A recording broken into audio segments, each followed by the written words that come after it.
My name is Rolando A. Goting Jr. I'm excited to walk you through the design process of my personal portfolio prototype. I created this portfolio using Adobe XD.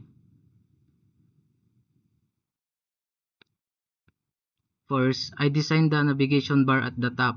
It includes 5 navigation menu items on the right: Home, About, Educational, Skills, and Contact. I use simple typography and a clean layout to keep it easy to navigate.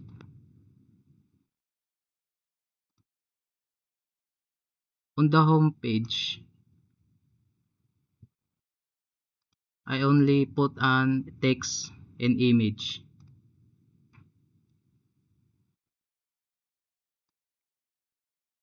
In my moving to about page, I am a motivated individual who enjoys learning new skills and exploring opportunities for growth. I strive to apply my knowledge and talents in meaningful ways and work collaboratively with others to achieve goals. In my educational background, elementary education, Santa Maria Elementary Schools; secondary education, tertiary education.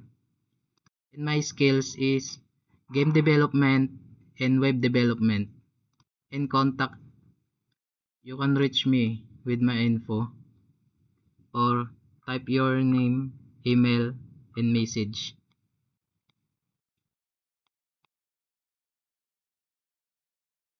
In Adobe XD, I link the navigation menu to each respective page to demonstrate how users would navigate the site. This prototype allows for a smooth and interactive user experience preview.